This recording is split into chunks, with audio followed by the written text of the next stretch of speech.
Good afternoon, ladies and gentlemen. Welcome to KALE Talks. Today we are going to have a conversation with an award-winning architect of Turkey, Architect Salih Kucuktuna.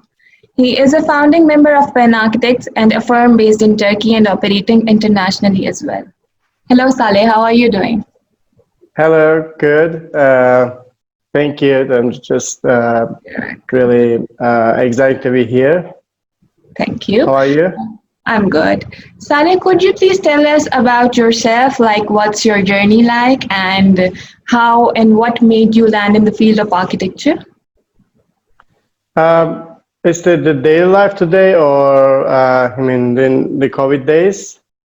Specific asking, or just No, in but general? generally, In what it gen has been like for you, the overall journey of architecture. Overall journey of architecture. The architecture has always been my dream since I was a kid. Like it's the only thing that was my dream job. And I never call it as a job, actually. It's like it's architecture is sort of part of my life, and it's architecture is sort of like in the center of everything. That whatever I do, just I'm trying to influence by even my hobbies, my family, my journeys, holidays, daily work, art, books, movies. I'm trying to just collect things and combine it, and then try to just save it in my memory, and then to use it for the further projects. For example, like it's always like the architecture is like the creating the story, like storytellers, like writers, like artists.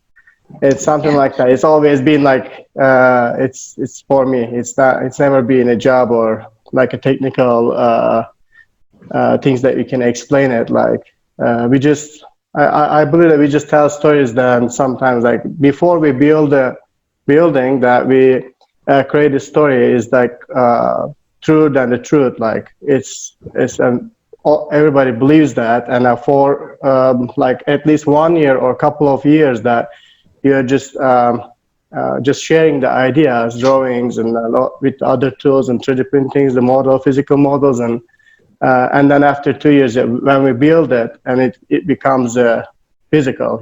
It's like, but for the long term, it's like it's just an idea for most of us, but we are trying to make it like becoming like a adventure, like a journey. It's like Yeah, exciting journey for. This is how I feel. It's like exactly. it's always, yeah. That's interesting.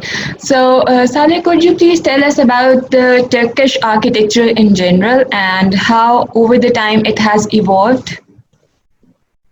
The Turkish architectures. I started my profession. Actually, I started my school in Istanbul, 1995, and the next year, 1996, I started working when I was student. So, and I feel like sort of lucky that I started with the good architects and the good officers, like master architects in Turkey, such as Gökhan Avcıoğlu, Emir Uras, Durmuş Dilekçi. Those are really beautiful people and architects. Like, so I learned a lot.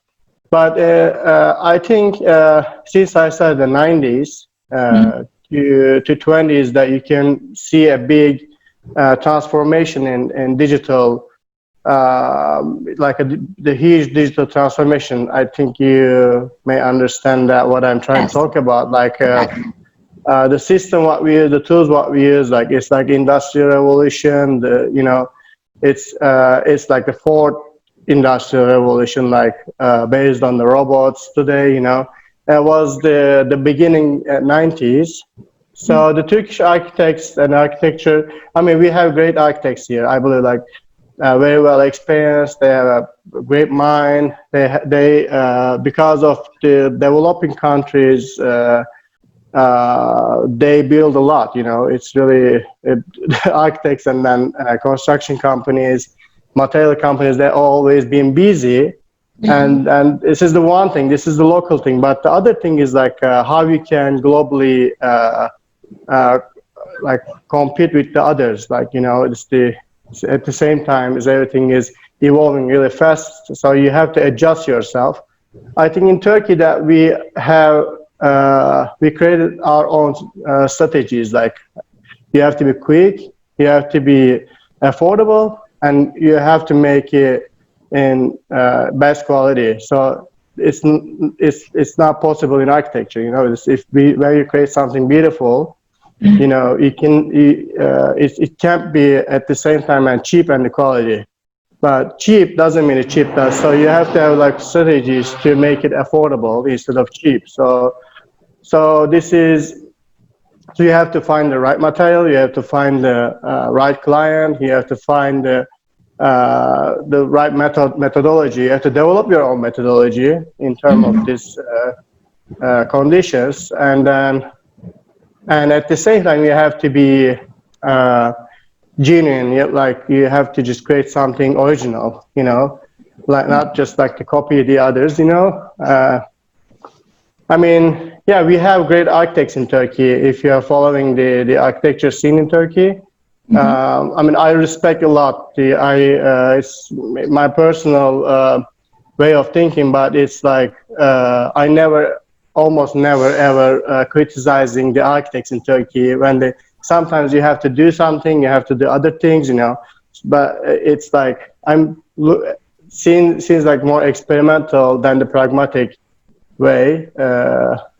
This is what they do. We are always like discovering, searching to find the best what we can do. Okay, that's great. Is that the answer that why you ask, or just want me to just explain it? Okay. No, exactly. That's what I was asking about.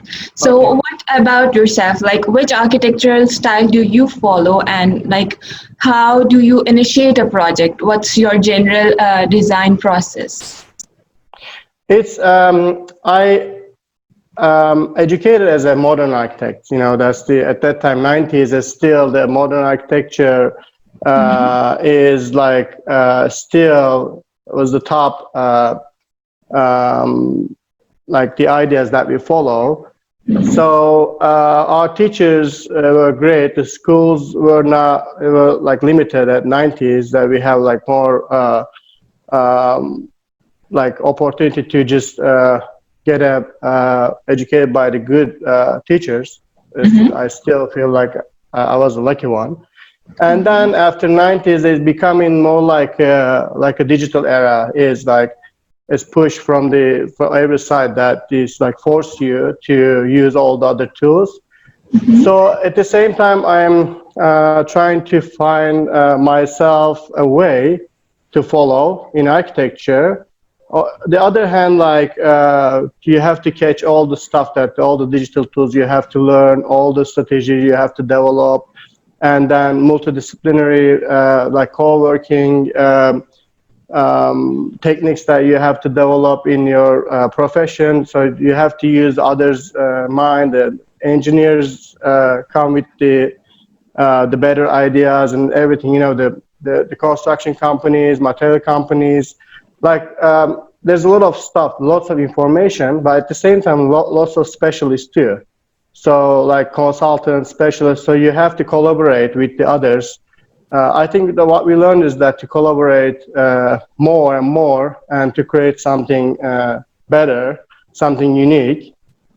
And for a long time, I was following the digital revolution, like revolutionary works by the architects, engineers in digital age. Like, I mean, I'm trying to just catch as much as I can what can make one of those in the future to make it unique or useful for your business or for your architecture, you know. So now we are using like lots of digital tools, mainly that we are using 3D printers, lots of 3D printers, and now we develop our own projects using those tools. I call them now, it's not tools, they're instruments now. So because you can compose with it, not just using it. And yeah, but on the other hand, we are designers, not a computer users, or not a like tech specialist or whatever. We are still designers. So the most thing is has to be in the core is your feelings. You know, you have to keep your feelings to use, combine, and then like compose all the things with digital tools and create something unique. This is what I'm trying to tell. We are still thinking about that. I cannot really have like clear explanation that what we are exactly doing, but we know what to do. Not exactly know what to do, but we know we definitely know what not to do. So that's Okay. the that's the other things like that. We are more like focusing on that. So trying to be very careful about that what we are doing. That's wonderful. So, Saleh, you attended Evolver last year, right? Exactly. Yeah. This is what I was thinking. Then I'm glad that you asked that. I was going to continue with the Evolo. Yeah. Yeah. The So, would you competition. like to share your experience with us? So the Evolo competition ideas came from the KALE group, you know. Adam and Mr. Adam and Eda, they came and then they have an idea and then they are developing the material in testing laboratories. They are still working on it, and then they have that we have this material, and then there's a competition. You're a designer, so let's just collaborate to use these ideas on architecture. So this Evolo was it's really nice competition that you can create whatever you want. It's really your mind is free to find new ideas, like searching new way of architecture. Like it's skyscraper competition. You know, it's like so. That was actually it was a surprising.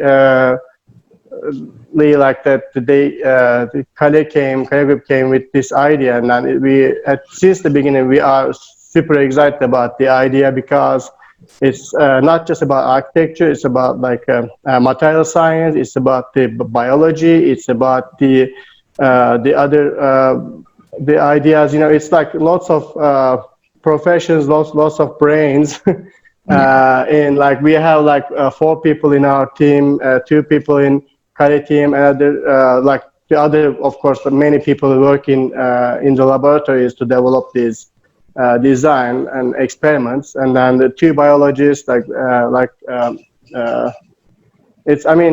it was super exciting project for us, and I'm still missing these days because we had like regular meetings every week with all the people, and we visited KALE factory to solve all the process, and we went to their laboratory to how we can create it, and then this is architects today have to the peak whatever they can get, you know. It's like I love factories, that it's like it's really make me feel like productive.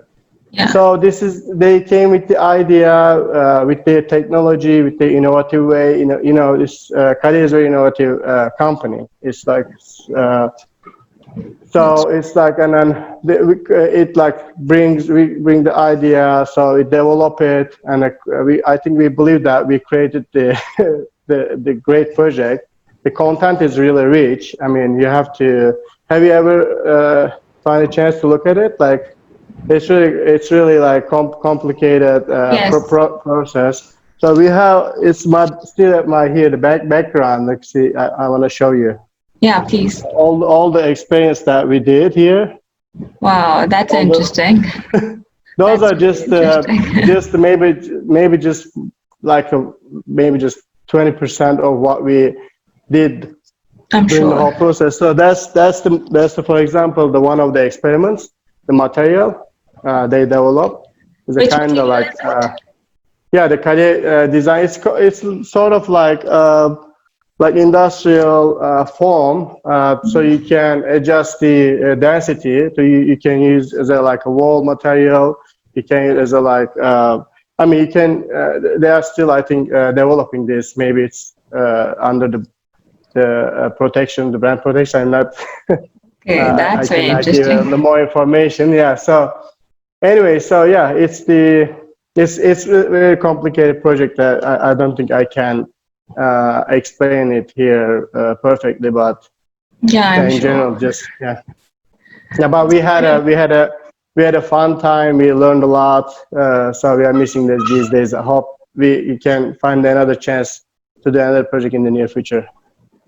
Great, that's wonderful. Okay, so coming down to the current situation, this pandemic has affected our lives and lifestyles tremendously. What changes do you think it would bring about in our architecture and design? Well, I mean, we've been since it's the Pin Architects. This year is the sixth year of Pin Architects. So since the beginning, like 5 years ago, we built our first project in the countryside as a housing project, and then this project is nominated for the Aga Khan cycle at that year. It was really pleasure, like it was really amazing for us. Our first project built, and then nominated for this award. So. And then, but since today, we are really like, not just me, my partner Fikret and Matt, Ekin, we are all allowed to just go outdoors. So since today, we've been thinking about so what is the architecture going to be in the future? Like, what is the opportunity in the countryside, not just in the cities? And what city, I mean, the cities, how they're going to change, what it should be in the future, what is the main things that we have to the topics that we have to focus on, for the working spaces, because our architecture mainly focusing two things, the majorly, not the mainly, but we do private houses, like over 10 projects, and 6 of them already done, and then another like 5 is going on under construction, and the other thing is like office spaces in cities, like mostly co-working spaces. I mean, the co-work and this pandemic. Hello?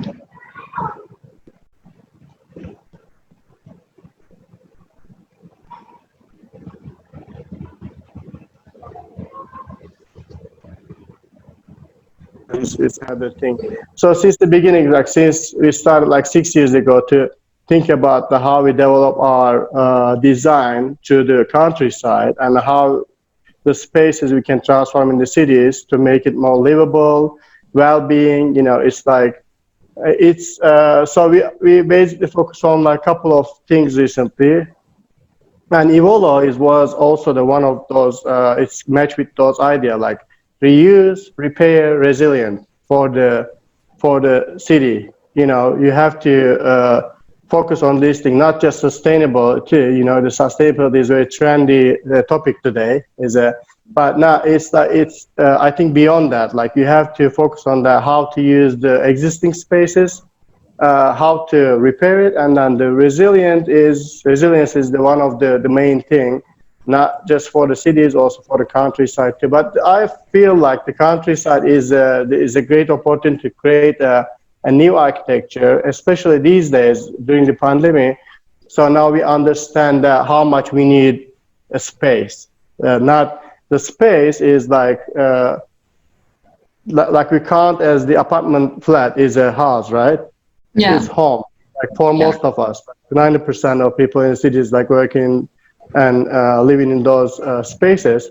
It's include like a kitchen, bedroom, living rooms, etc. Like it's just the rooms like combine each other, but there's no access to outside. Like it's just you cannot step on the ground. You don't have like a grass place. Most of the kids are growing in the cities, like they never have a chance to step on the grass, like with the barefoot. So this is, I think that is, we have to rethink about that. This is it's our one of our rights, the human rights, right? We need a space, not just this is. So we have to think about the house. So this apartment block is the house, or the house in the like individual house in the forest is a house. Like which one is what? So we have to rethink about that. So we need more. We have to, all the architects, not just us, that have to think about the new strategies to develop like new apartment blocks or what it should be in the cities if we have to live in, because the density of the cities, Yes. so it's like since the beginning that we also developed other projects like tiny houses. We have like at least like 10 different tiny houses. Like we already built one. We are building another two for different projects. The tiny house is another culture of living. It's not just a unit of you can just live inside the box. It's more than that. It's a part of the culture. So you have to think about that, the tiny houses, the individual houses, and then the other dilemma is like if you want to live in like individual house, you have to buy a land. So, and the land is getting more expensive because of the COVID, there's too much people asking for land, looking for land now. And then the building your house, the individual house is much more expensive than to get a flat in there. So, and the architecture fee is high. I mean, it's like almost 10% of the whole construction. For some architects is like double expensive. So the other thing is for architect, as an architect, like our responsibility is how we can make it the architecture fee more affordable for the public, because architecture is not just to designing for the rich. So that's the other thing. You can be rich. It doesn't matter. We never care how much money they have. We don't care about that. We just focus on that. How much money you're gonna spend on this, and then what is the benefit of you pay for this? Because if you want to pay like endlessly money, you can get everything. It's not. I mean, what's the point of that? Like so. Anyway, so it's like it's the pandemic is like we are still thinking. I don't have an exact answer, but I definitely can tell. Like Evola before the pandemic, we did like the shelters for as a social the project for shelter for disaster. One of our projects, like we did 4 years ago, it's exhibited in a couple of places. One was the International Biennale in Antalya. The other project is like we joined the competition last year is about like Resilient Home Challenge, organizing by the Airbnb and World Bank, whatever. It was before the pandemic too. So this is we are always focusing on these kind of things, not because of the pandemic. We started like 6 years ago thinking about this, what the architecture should be in the future, and what the house. What kind of living what we deserve as a human being, So this is, but still thinking about the pandemic. Maybe not. We don't have an exact answer, but maybe we're gonna get some new regulations, new rules, or new codes. We'll see. Okay, that's really thoughtful and amazing. And thank you so much, Saleh, for enlightening us. It was really wonderful to have you here. Thank you very much. It was really a pleasure talking to you. Is there anything you would like to add, or is that it? I'm okay. I mean, it's really like, I hope we find another opportunity to talk in the future again. So to meet. Thank you very much. Thank you so much. It was really wonderful to have you here. Stay safe. Thank you. You too. You too. Yeah.